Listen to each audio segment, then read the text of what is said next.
In July of this year, the U.S. Conference of Mayors held their annual meeting. And during that meeting, they talked about police reform and criminal justice. Those were two major points that they were looking at. And the topics of focus included hiring and promotion, community engagement, and transparency. And then on June 25th, actually more than a month before Mayor Cooper decided to put out the police chief selection roadmap, there was a committee formed, the Police Reform and Racial Justice Working Group, and they released their statement of principles, which included trust, legitimacy, community, transparency, and accountability. And when they talked about addressing trust and legitimacy, they said the public approval and acceptance are the basis of effective policing, and that the principles of trust and legitimacy must also permeate the decisions about supervisor selections. When talking about the community, they said the police department must strive to have community engagement and have the department be representative of the community. They also say that transparency and accountability requires building trust and legitimacy through transparency, engagement, and accountability. Kind of a theme there. And there are numerous examples of cities who have done just that. In fact, chiefs and cities have made sure that their selection process was very transparent. One example is in 2019, a 22-officer West St. Paul, Minnesota Police Department. 22 officers, but they cared enough about transparency, as did their city manager, that they released a 137-page police hiring input report. Asheville, North Carolina. Their city manager was committed enough to not only have an online survey, they went out into the community and gave out hard copies. They went to community centers, a high school, and also went out twice, just out on the street, and would give hard copies of surveys to people that they came in contact with, searching for their opinions. In 2018, Baltimore held community meetings and town halls, and I'm not going to obviously list all the examples, but there is obviously a lot of mayors and police departments who value the communities they serve and honestly try to work to include them in the process and to make the process very transparent. In January, Mayor Cooper issued his Promise Tracker, which specifically listed public safety and transparency. But there's no commitment to transparency from Mayor Cooper when it comes to this chief selection process. Since our August 5th press conference, we called for a fair, transparent, and impartial chief process. Not unreasonable. After Mayor Cooper announced the roadmap, there have been not a single public update regarding the process, other than announcing the committee members on Monday. Looking at other departments in other cities, a transparent process would have included an announcement of when the posting went out, where it was being posted, and would have explained how the people would be selected, how the review committee and hiring panel would be selected. None of that information was ever presented to the public. The only information that we could get was when they said, well, we're following civil service rules. You can't have a fair, transparent, and impartial process if you aren't willing to share information with the public. And the victims, the MMPD victims, whistleblowers who have come forward, community members, and other organizations we spoke with, they asked for specific things. One was to have law enforcement professionals from outside of Tennessee, frontline advocates from the Black and Latinx community, an advocate for the victims, MMPD victims, and a board member from the Community Oversight Board on the selection or the interview panel and review panel. to make sure that we weren't asking for something just totally out of the norm or that wasn't allowed, we looked at the rules. We read the civil service rules. We read civil service policy. We read the Metro Charter. There is nothing in there that says that what we were asking for is prohibited. But understanding everybody's human, we could have made a mistake.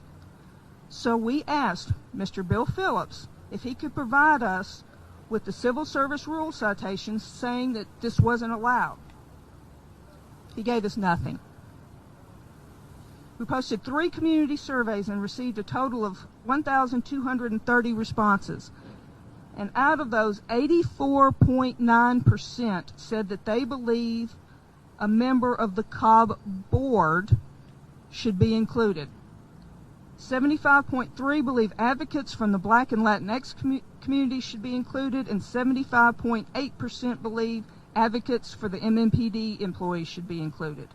The public overwhelmingly wanted these people in the process. And these results were a bit of a scaled down version. Only 1,017 were given to Mayor Cooper in the meeting that I had with him and Mr. Bunton on Tuesday. So he was well aware. And at that time, Mayor Cooper told me that a law enforcement member from outside the state would be included. And when he read the other things off, I was looking right at Mr. Bunton, and I kind of like, well, and he nodded up and down saying, yes, they are included. Commander has to be accountable for the actions, and you can't have a toxic culture. Even more interested in making sure that the culture improves in the future. Yes, and we can have a discussion that, we all know that it was not very good. Now, she makes this very good point in the review and hiring panel for the next chief to have that would include law enforcement members from outside of Tennessee. Now, if we have done that, member of that community oversight board, an advocate for MNPD employee victims, the Black community, and the Hispanic community for the review for the new hiring. We had also been assured by Mr. Bill Phillips in an email that no one from the Police Policy Commission would be on the review committee or interview panel. Now, I don't know if this was intentional or not, but just because you add the name Victor before Tory Johnson on the review committee member list does not mean that it's not the same Tory Johnson on the Police Policy Commission. Clearly, neither Mr. Bunton, Mr. Phillips, or Mayor Cooper were honest with us, and they have proven that they are not committed to transparency. You also notice that there isn't anybody for the MMPD victims. I did tell Mayor Cooper personally during the meeting that we didn't want to have that seat. We didn't want to be part of the process because our job is to help victims. And we want to focus on that, and we didn't want to do anything that could potentially damage our credibility by giving the impression that we were self-serving or it was a power grab or anything like that. But I did tell him, or actually I told Mr. Bunton, I have names I can give you who can take that seat. Just let me know when you need them. Never asked.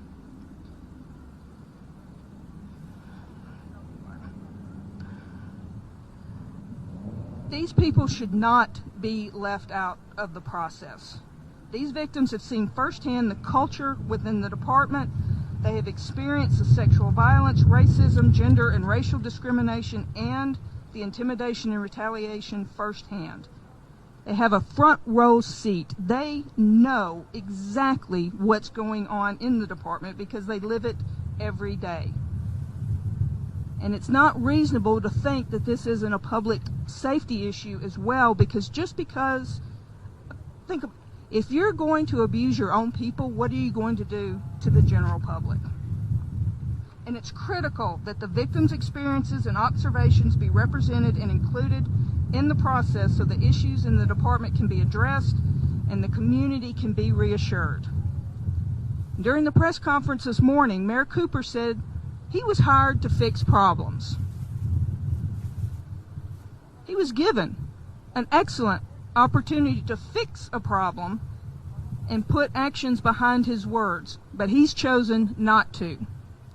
As the, quote, manager of the people that he said today, he made a choice to hide behind seemingly non-existent civil service rules, Metro Charter rules, and refused to provide any evidence showing that anything that the coalition of victims, organizations, and community members asked for. And no matter how many times Mayor Cooper says he values them and believes all employees should have a safe working environment, the words honestly ring very hollow when they choose to silence the community, silence the voices of victims, and ignore their pain. Thank you.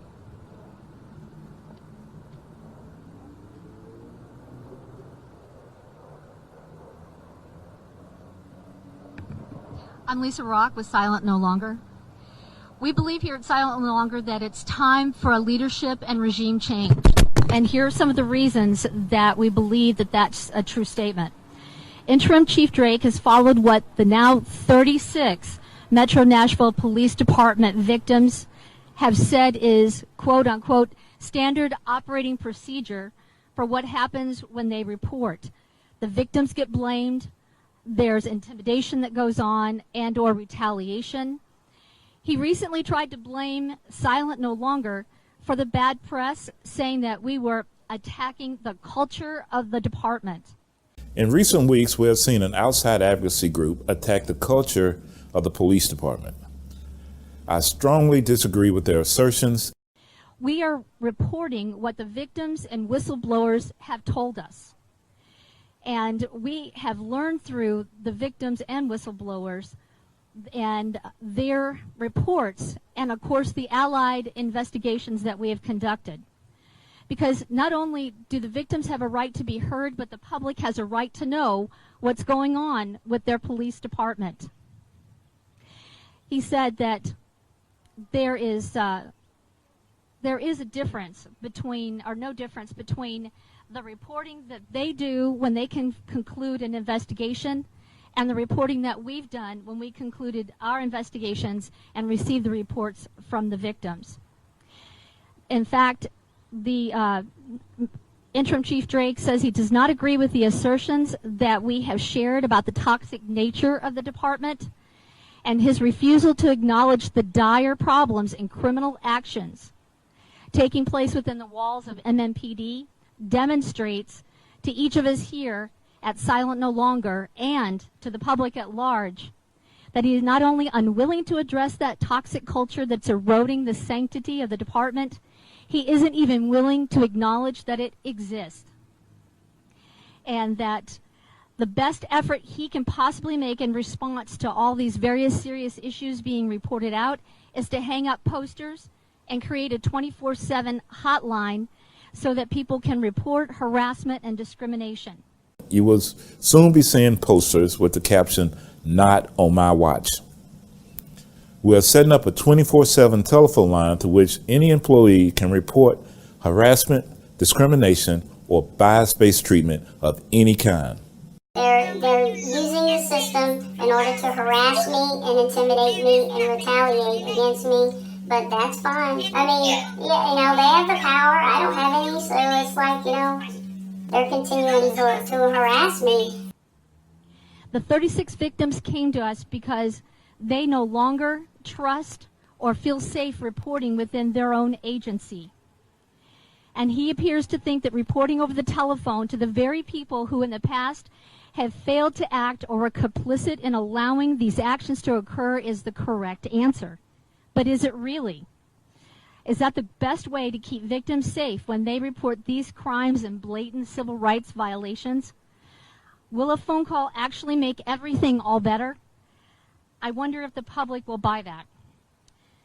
In an interview with Vice Mayor Jim Schulman, Interim Police Chief Drake says the allegations were investigated and the results were made public.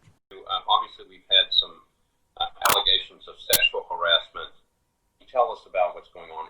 So what we're doing is we had a series of allegations, and so those allegations have been investigated. So we had that back from a group, Silent No More, and so they listed a series of officers that may have been involved over a 10-year span. We've taken those investigations and made them public. So anyone that wants to see them can see the investigation, how it unfolded, and what the sanctions were. We found no media release or report on the department's website with those investigative results. In fact, when we did a public record request for information on some of those investigations, many of the requests were denied. If they are truly public, why are we being denied that information? Is it yet another example of the department retaliating against those that speak out on behalf of the employees? The victims have also asked the TBI to investigate because they do not trust the leadership of the department, nor do they trust Office of Professional Advancement, or OPA, or HR, Human Resources. And they have the names of other victims, and they are willing to be identified. Interim Chief Drake has shown he doesn't take the allegations or concerns of his officers and civilian employees seriously. How do you deal with the morale of the police department? So the way I'm dealing with morale is I'm having talks with different people. I'm going out to roll calls. I've gone out to the COVID roll calls. One thing that they wanted was a summer uniform. They wanted a polo-like uniform when they work special events. I'm all for that. I'm going to give them that. That's a major win for them. In the past, I've had a chance to be in front of chiefs, and I have expressed my concern about morale, and I've expressed my concerns about the emotional health, and I've been told for years that we didn't have a problem with that. And so I've had some sleepless nights where, after meeting with a chief or the chief, to be told that we don't have issues with morale or and to be told, hey, it's always been that way. I know in my heart that's not true. I know there's people struggling, and not just people that have been a part of any of these allegations. I mean, you and I both can list a lot of people that have been run off and have been mistreated. It's heartbreaking. Admitting there is a problem and being committed to seriously addressing the problems of retaliation, sexual assault, harassment, and discrimination would actually be the big win for MNPD employees, not getting to wear polo shirts during the summer. If he really wants to help them, he will help them remain safe as they try to perform their jobs, going to work every day. The public should be extremely concerned by Mayor Cooper's refusal to make the process of police chief selection transparent. They should be insulted that he thought they weren't smart enough to realize that Torrey Johnson and Victor Torrey Johnson are the same person, and that the director of the Community Oversight Board is not the same as a board member of the COB. Interim Chief Drake has so far shown he has no intention of seriously addressing the toxic culture, and Mayor Cooper appears to talk a good game, but does not appear committed to transparency and ensuring the safety of the MNPD employees and the public at large. You heard Mayor Cooper talk about the toxic culture and say the culture isn't very good. As long as the current deputy chiefs are allowed to remain, the toxic and dangerous culture will remain as well. And it may be a matter of time before the violence spills over beyond the walls of the department into the streets where you and I and our loved ones can potentially be victimized. Where he was making those comments, I was advocating for one of the victims. And I explained her story, gave him documents, as well as a letter that the victim had written to him, and explained that all she wanted was to be placed in a similar position as the one she lost after she was retaliated against. Several times, Mayor Cooper said the victim's request was appropriate, and he spoke about being fair. You this letter and seems is very fair. I can't create justice, but I can create fairness. Talking through the letter, you can see that it makes a lot of sense. Most likely, if the mayor said, I really think this should be done, they probably follow it. Gotta be fair. Right. Gotta be fair. Okay, this is, I think, important to get right.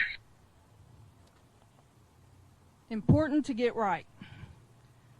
I told the mayor the victim would like to have a response in writing by Monday, and we did get a response Monday through email by Mr. Button.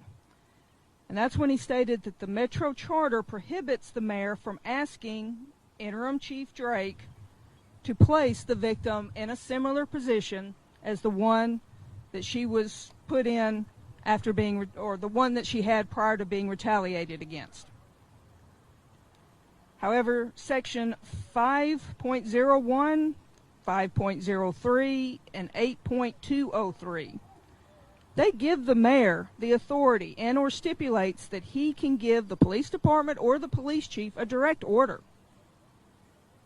And even though he talked about being fair and says that it's appropriate and that it's important to get it right, he chose to hide behind the Metro Charter and make claims that you can see in black and white aren't true. Secondly, I know most of y'all have heard about the allegations against Captain Jason Reinbold. He was accused by several members of either sexual assault, sexual harassment, or both. Now it's come to light that he has personally started pulling the personnel files of the victims. On the request form, he claims that he is requesting the files because of potential civil or criminal action. But he told the Tennessean that he was represented by attorney Jack Bird. It seems like it would make sense if you needed something for potential litigation purposes, that the attorney would be the one that would make the request so that there was no appearance of impropriety. But that obviously didn't happen. Victim told us that they feel Reinbold is trying to scare them, thinks that he's trying to intimidate them, and they feel like this is an attempt to bully and intimidate them from cooperating with the TBI or from pressing criminal charges. That is a very serious issue. Those are serious felony criminal issues. And Captain Reinbold has multiple allegations of criminal behavior against him, like I said, and he has every right to due process, just like we all do. But one of the victims who've come forward was also accused of criminal behavior, and she was immediately decommissioned. The charges were dismissed by the court as unfounded, yet she remained decommissioned for nearly another year before OPA Director Kathy Morante informed the victim's deputy chief that the victim could be reinstated. Why is a female's career being held hostage for almost a year, yet Captain Reinbold continues to be allowed to go about business as usual? Mayor Cooper, you heard, talks about fairness, talks about holding the command staff accountable, but he won't act on it. It's all talk. Interim Chief Drake, he talks about recruiting more females, but under his watch, he has allowed a female to remain decommissioned for an extra 2 months for no reason. Charges were dropped and marked unfounded. And he is choosing to ignore the fact that there are 4 allegations of sexual assault and 5 allegations of sexual harassment against Captain Reinbold. Why is a female punished and the male is allowed to continue to do his job? That's only something that Chief Drake and Mayor Cooper can answer.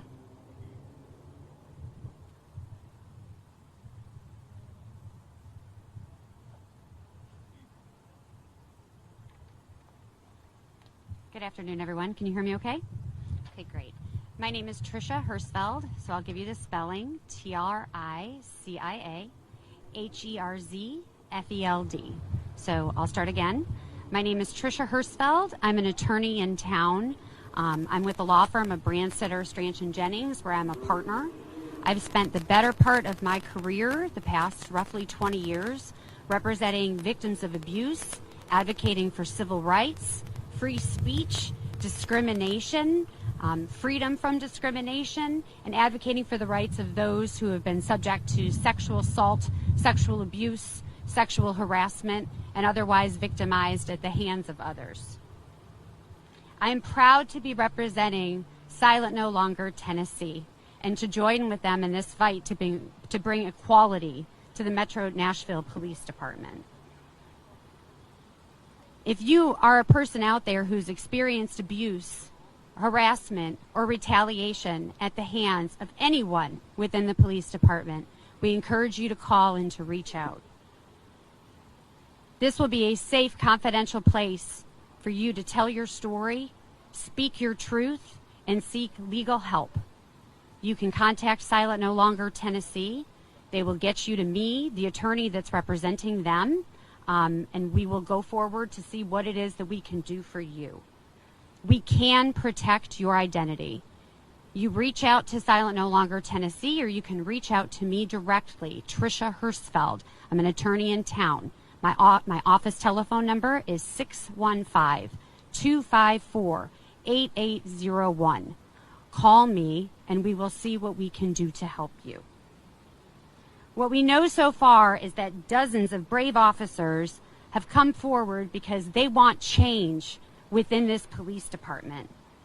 They know firsthand that the culture at the MNPD is toxic, and it's threatening in a clear attempt to silence those who know the truth of how the MNPD acts behind closed doors. They have a message, these folks do, for the old boys network that has been allowed to run the show at MNPD for too long. The blue wall of silence is crumbling. They will be silent no longer. Thank you.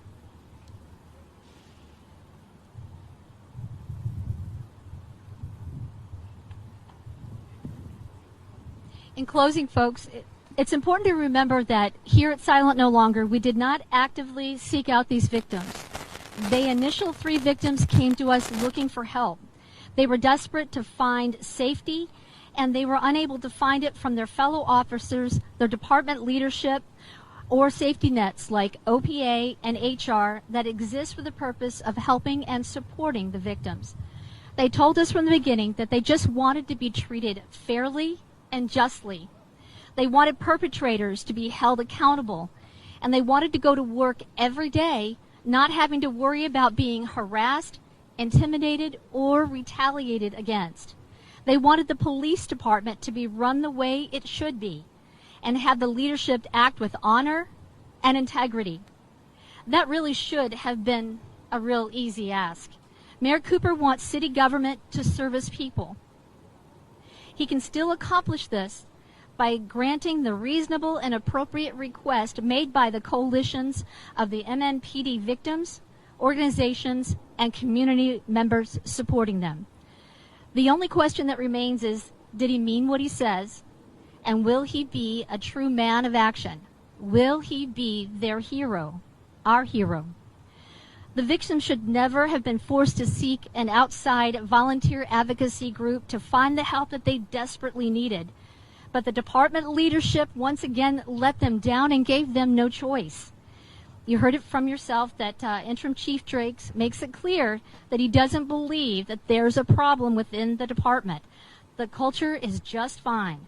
Mayor Cooper claims we have a super great committee, and even though he and Mr. Button were untruthful about who would be on that committee, the victims want to go and give Mayor Cooper and the department the opportunity to do what's right, to seriously address the issues inside the department. MNPD leadership and the mayor chose to decline the opportunity, leaving victims who want to make sure that they are safe going to work every day with very limited options to do that. Since the department and the mayor will not do what is right, Interim Chief Drake and Mayor Cooper leave them only two options in order to achieve their goal of a safe and fair working environment. And they are going through the court system or allow the abuse and corruption to continue. They knew if they chose the latter option, they would be no better than the perpetrators. So they will fight. They will use their trauma and their pain as a tool for good, as a tool for change. And they will do whatever they can to make sure no other MMPD officer or employee has to experience the horror, belittlement, and injustice that they have experienced. Their goal is not money. If it were, they would have filed a lawsuit immediately and not waited to see how this process, with our assistance, has played out. They wouldn't have waited over 5 months and longer for some. They did not come to the decision easily, and they did it because they had no other choices. The police department and the mayor has made their choice for them. And because they have to pay the price, that is just as unfair as the residents and business owners of Nashville as it is to the victims, because ultimately, who does it cost? It costs the taxpayers and the people living here. The same can be said for the whistleblowers. They've come forward in good faith with information and evidence because they were tired of watching their fellows employees be abused and harmed. They have no cause for a lawsuit, but yet they came forward potentially risking their career and maybe even their lives in order to hold their fellow officers to the oath that each of them took. They have done what's honorable and dedicated law enforcement officers do. They went into the breach to protect and serve their fellow officers and the community. They'd nothing to gain by coming forward, nothing other than the satisfaction of knowing that they stood up and spoke out when justice demanded it, answering the noble call of service. Shouldn't the city of Nashville do the same? Shouldn't we all? Thank you for being a part of this today. Are there any questions that we might take for you? So, and forgive me if I missed this, but has Silent no longer already have they recently filed a lawsuit on behalf of all of these women against the city of Nashville? No. Silent no longer has not filed a lawsuit on behalf of them. We're leaving that up to the victims. It's their choice. We are providing them the information. We have retained the attorneys so that if victims are looking for that, we can provide them that service. We aren't encouraging, saying yes or no. We're just letting them know that there's somebody who can help them. And would this be like everyone individually filing their own lawsuit if they were interested, or are you trying to potentially put together a class action lawsuit? Again, that will be between the victims and the attorney. Thank you. I'll help out a little bit with the legal questions. We're still exploring all the options, whether that be a lawsuit on behalf of Silent No Longer Tennessee as an organization, open records, lawsuits, individual actions on behalf of individual victims, anything to change the culture, investigations, you name it. All options are on the table for the victims and the organization that's representing them.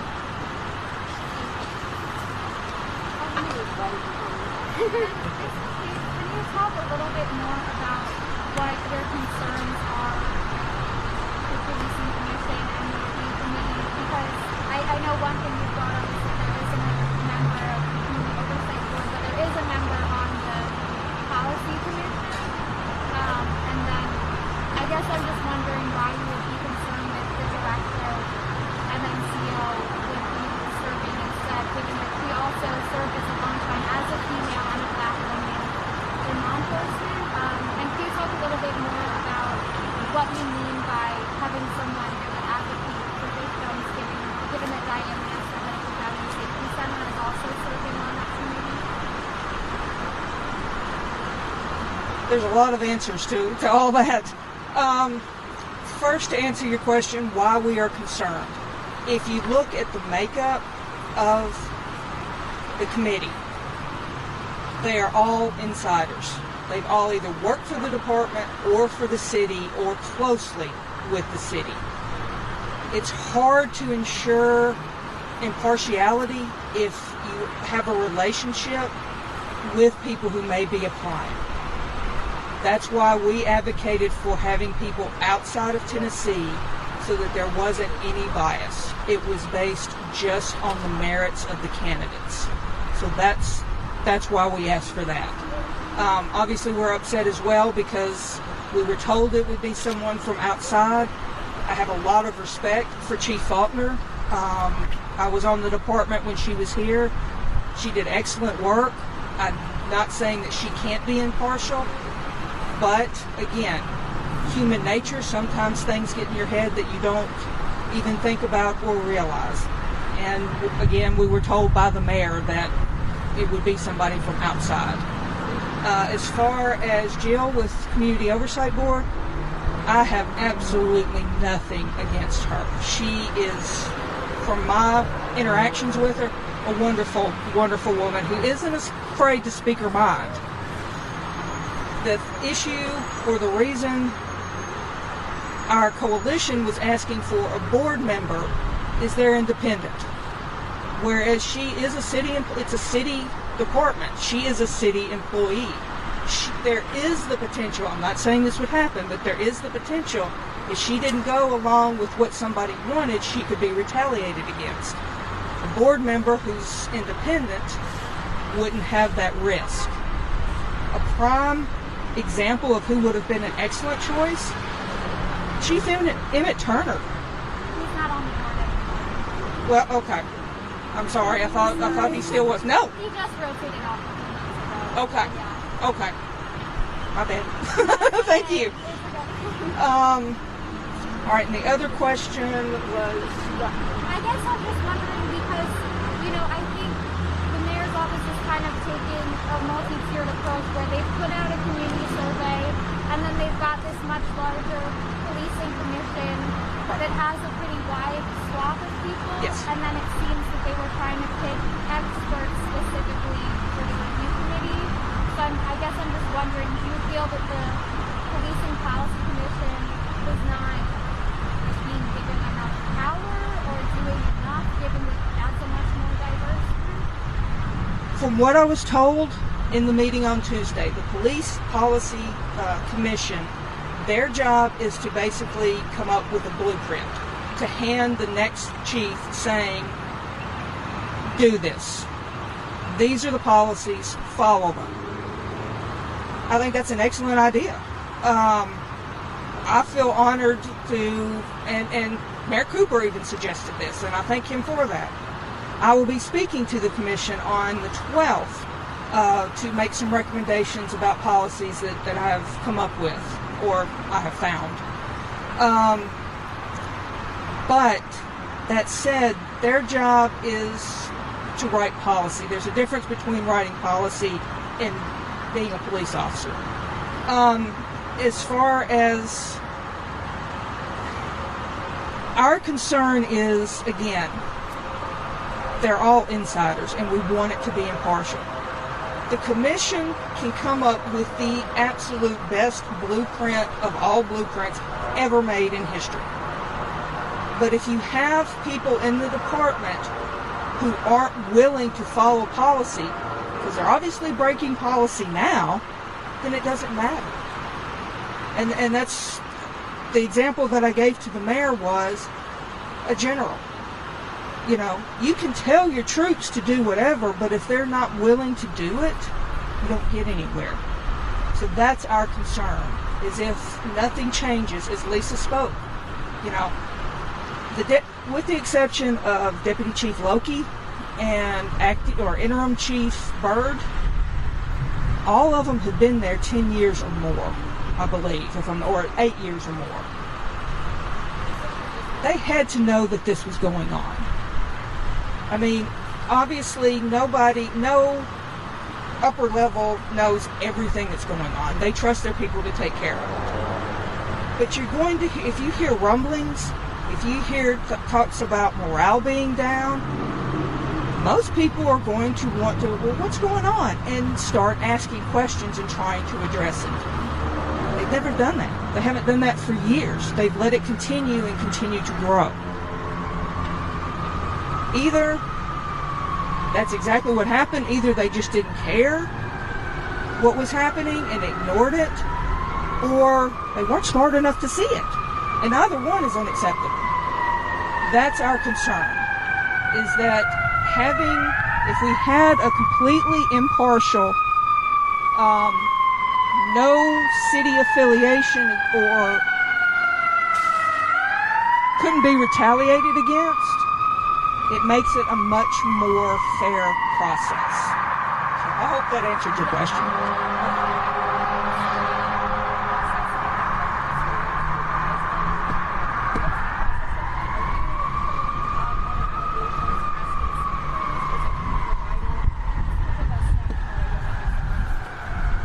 Sure. So that process, we're kind of going through it as they come in. Immediately, anybody coming forward at this point will be referred to me as the attorney. I'll do the investigation that attorneys do, and we'll make a decision on what actions it is we choose to take, depending on the allegations and what it is we think we can do. But from this point forward, every victim who makes a complaint will be immediately directed to me, and then we can work with that victim or with the organization to kind of take next steps and to do what's appropriate to hold the right people accountable. Have any people who have come from online even put in touch with you, or? Yes. Okay.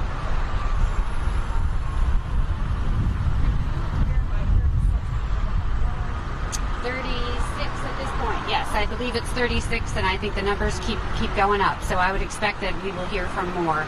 I do believe that there's been some concern about people being able to keep their identities anonymous. There's obviously concerns about retaliation within the department and from outside. But once you contact an attorney, that's confidential communication, and so we will keep that information confidential if that's the request of the person reaching out.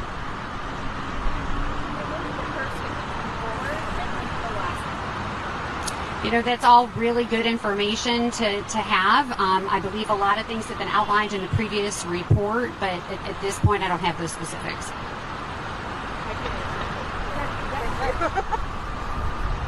The first intake that we did was April 14th. The last intake that we did was 2 days ago.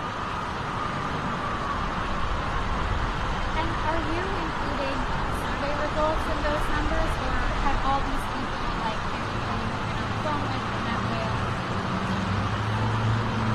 We have not spoken with all of them. I will say that. There are some that came forward and we exchanged emails and got information that way. And I would, just like I think I've said in previous press conferences, how we would do our intakes, we would kind of ask the same question differently. I would do the same thing in emails, but they weren't comfortable actually speaking and giving their names. They didn't know us, so I'm not going to fault them for that. I would say, I honestly, off the top of my head, couldn't tell you exactly how many we've actually spoken with and